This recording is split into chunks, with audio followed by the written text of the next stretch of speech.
Alton Warren Knappenberger was born on December 31st, 1923, in Coopersburg, Pennsylvania. Some records list nearby areas in rural eastern Pennsylvania. He grew up during the Great Depression in a working-class family, leaving school after the 5th grade to help support them. As a young boy and teenager, he worked on farms, including pig farms, performing hard manual labor that built his endurance. In rural Pennsylvania, hunting was not just recreation, it was often necessary for putting food on the table. Knappenberger honed exceptional marksmanship skills, hunting white-tailed deer and other game. During tough times, a successful hunt could mean the difference between eating well or going hungry. This experience taught him patience, precision, terrain reading, and the value of a single well-placed shot over wasteful firing, skills that would prove life-saving in combat. At 5 feet 6 inches tall and around 118 pounds, he was small and wiry, presenting a scant target in the words of later reports. Nicknamed Nappy or Nappy by friends and fellow soldiers, he was known as quiet, humble, and unassuming. Into the war, drafted, and deployed. In March 1943, at age 19, Knappenberger was drafted into the U.S. Army. He trained as an automatic rifleman with the Browning Automatic Rifle, BR-M, 1918. A2, a heavy, about 20 pounds loaded squad automatic weapon firing the powerful .30-06 Springfield cartridge. The BAR had selectable slow, 300 to 450 rounds per minute, and fast, 500 to 650 rounds per minute, rates of fire with 20-round magazines. Assigned to Company C, 30th Infantry Regiment, 3rd Infantry Division, the Rock of the Marne. He shipped to Italy in late 1943. His division saw combat at Salerno and other battles before the major operation at Anzio, Operation Shingle, the Anzio Landing. On January 22, 1944, Allied forces launched Operation Shingle, an amphibious landing at Anzio Nettuno, about 30 miles south of Rome. The goal was to outflank the German Gustav Line and open the road to the Italian capital. Initial surprise was achieved, but cautious consolidation by the commander allowed German Field Marshal Albert Kesselring to rush elite reinforcements, including the Hermann Göring Panzer Division. By late January, the beachhead was a trapped perimeter under constant artillery and counterattacks. Fierce fighting raged around the town of Cisterna di Littoria, now Cisterna di Latina, where U.S. Rangers suffered catastrophic losses. February 1, 1944, the Day of Valor, near Cisterna di Littoria. On the cold morning of February 1, 1944, Knappenberger's battalion advanced across flat, open farmland, stubble fields with minimal cover, shallow depressions, and semi-frozen ground. As part of a push inland, his unit came under a heavy German counterattack aimed at splitting the beachhead.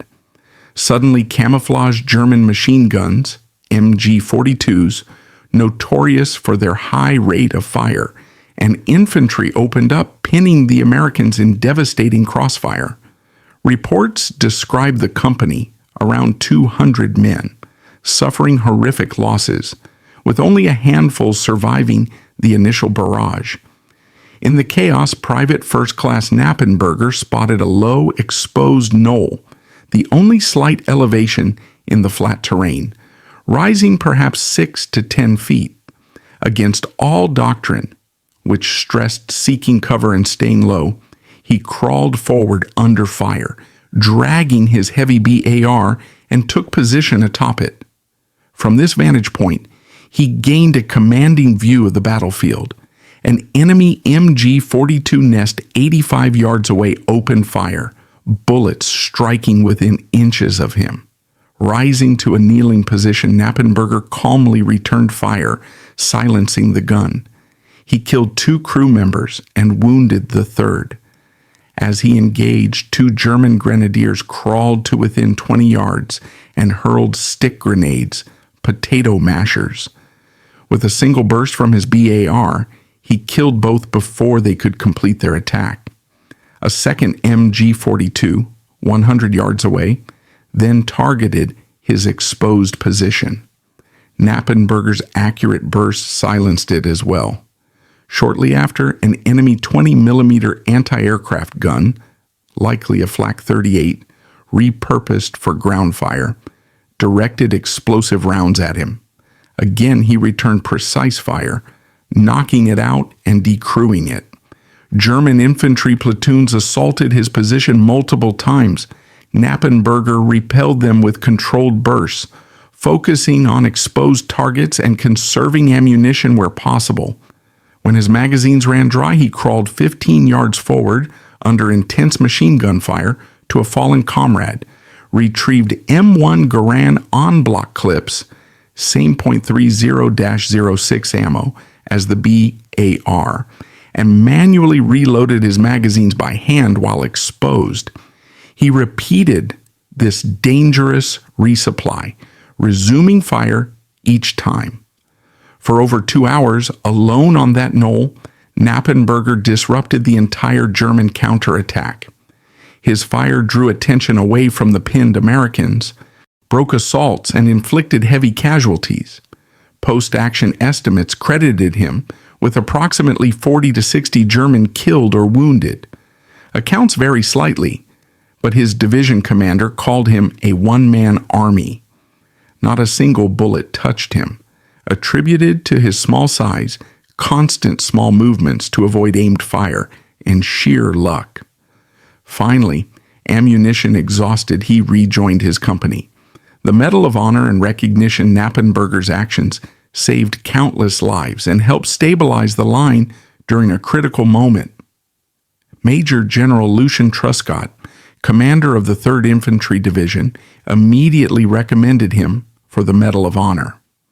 The award was approved swiftly, one of the fastest of the war, and presented on May 26th, or June 8th in some records, 1944, in Italy or Rome shortly after its liberation.